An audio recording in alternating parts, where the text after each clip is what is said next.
Assalamualaikum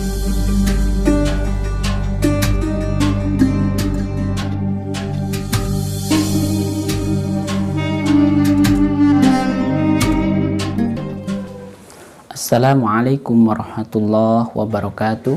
Alhamdulillahilladzi arsala rasulahu bil huda wa dinil haq liyudhhirahu 'alad dini kulli wa kafa billahi syahida. Asyhadu an la ilaha illallah wahdahu la syarika lah wa asyhadu anna Muhammadan 'abduhu wa rasuluh. Allahumma salli wa sallim wa barik ala nabiyyina Muhammad wa ala alihi wa ashabihi wa man tabi'ahum bi ihsan ila yaumiddin, amma ba'd.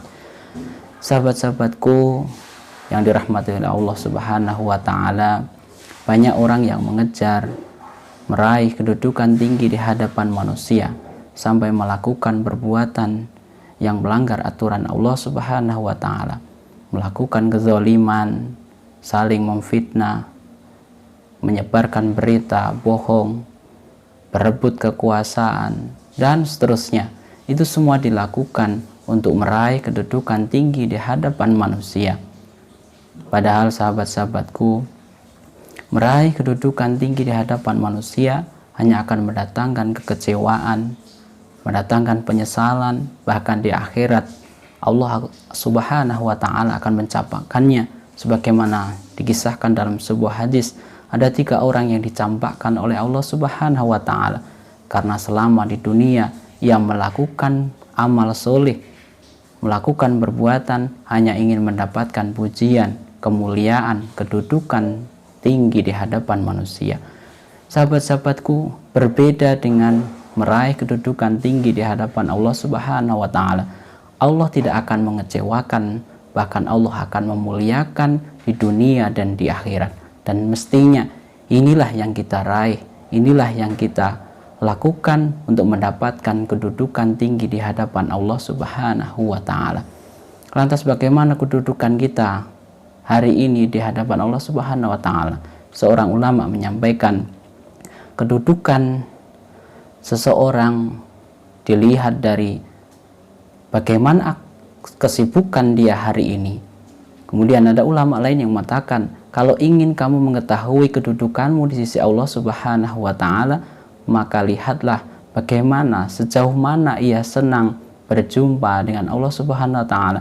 Maka disampaikan dalam sebuah hadis, man ahaba liqa Allah ahaballahu liqa'ahu. Barang siapa yang senang berjumpa dengan Allah, maka Allah akan senang berjumpa dengannya. Sahabat-sahabatku yang dirahmati oleh Allah Subhanahu wa taala, selanjutnya bagaimana kita meraih kedudukan tinggi di hadapan Allah Subhanahu wa taala? Ada 4 amalan yang bisa kita lakukan untuk meraih kedudukan tinggi di hadapan Allah Subhanahu wa taala. 4 amalan itu supaya kita mudah memahami dan mengamalkan, saya singkat menjadi IM3. IM3 bukan kartu perdana, tapi IM3. I yang pertama, I yaitu ingat Allah Subhanahu wa taala.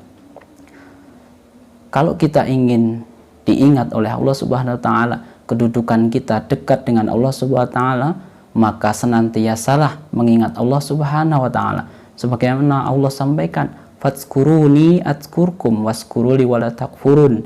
Oleh karena itu ingatlah kepadaku, maka aku akan ingat kepadamu. Bersyukurlah kepadaku, maka dan janganlah kamu mengingkari nikmat-nikmatku.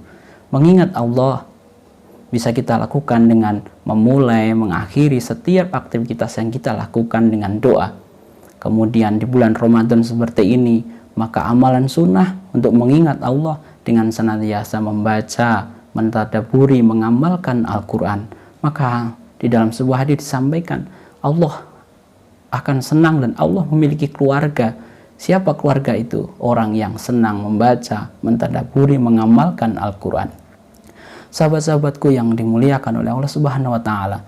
Kemudian M yang pertama, menyenangkan Allah Subhanahu wa taala. Tinggi rendahnya kedudukan kita di hadapan Allah Subhanahu wa taala ada pada bagaimana, sejauh mana kita menyenangkan, taat kepada Allah Subhanahu wa taala, melakukan amalan yang disukai oleh Allah Subhanahu wa taala. Salah satu amalan yang disukai oleh Allah Subhanahu wa taala adalah salat malam, salat tarawih di bulan Ramadan. Maka di dalam Al-Quran disebutkan orang yang senang melakukan sholat malam disampaikan maqamam mahmuda, Allah akan angkat derajatnya. Kemudian di dalam sebuah hadis disampaikan sarful mukmin sholatul lail, kemuliaan seorang mukmin itu ada pada sholat malamnya. Sahabat-sahabatku, jadi tinggi rendahnya kedudukan kita di hadapan Allah Subhanahu wa Ta'ala tidak ditentukan oleh jabatan, kedudukan, kekayaan, tetapi sejauh mana ia melakukan ketaatan kepada Allah Subhanahu wa Ta'ala. Lihatlah sahabat Julaibib, sahabat Rasulullah SAW, orangnya pendek, kurus, hitam, tetapi ternyata dia mulia di hadapan Allah Subhanahu wa Ta'ala karena ketaatannya. Bahkan ketika syahid, Rasulullah menyampaikan, aku adalah dirinya dan dirinya adalah aku. Sahabat-sahabatku yang dicintai Allah Subhanahu wa Ta'ala. Kemudian M yang kedua yaitu menjauhi maksiat. Kedekatan seseorang ditentukan oleh sejauh mana ia menjauhi kemaksiatan. Ada sebuah kisah seorang pemuda yang tampan, yang gagah, dan seterusnya. Dia memiliki apapun yang ia punya, tetapi suatu ketika dia digoda oleh seorang wanita untuk diajak berbuat maksiat. Tetapi dia karena memegang imannya, kemudian dia berusaha untuk menjauhi maksiat, maka dia melakukan apapun untuk menjauhi maksiat itu. Suatu ketika dia melumuri badannya dengan kotorannya, sehingga wanita itu jijik melihatnya, dan akhirnya dia selamat dari perbuatan maksiat itu, dan akhirnya dia diselamatkan oleh Allah. Bau badannya yang dengan kotorannya itu diganti dengan bau kasturi, maka ia disebut sebagai al-miski. Sahabat-sahabatku yang dicintai oleh Allah Subhanahu wa Ta'ala. Kemudian M yang terakhir yaitu majelis ilmu. Ketika seseorang ingin memiliki kedudukan tinggi di hadapan Allah Subhanahu wa Ta'ala, dia akan senang hadir di majelis-majelis ilmu, baik offline atau online. Dia akan senang hadir di majelis-majelis ilmu. Bagaimana setiap hari dia berusaha untuk bertambah ilmunya, dan dia menyadari bahwa kewajiban seorang muslim adalah menuntut ilmu.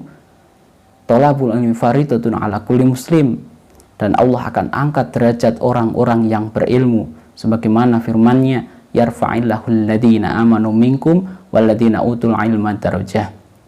Sahabat-sahabatku yang dimuliakan oleh Allah Subhanahu wa Ta'ala, mudah-mudahan kita semua menjadi manusia-manusia yang mulia, yang memiliki kedudukan tinggi di hadapan Allah Subhanahu wa Ta'ala.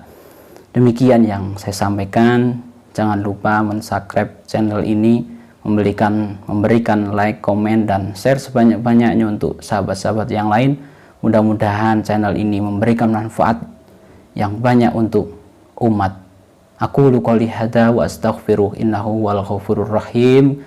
Nasrun minallah wa fathun qarib. Fastabiqul khairat. Wassalamualaikum warahmatullahi wabarakatuh.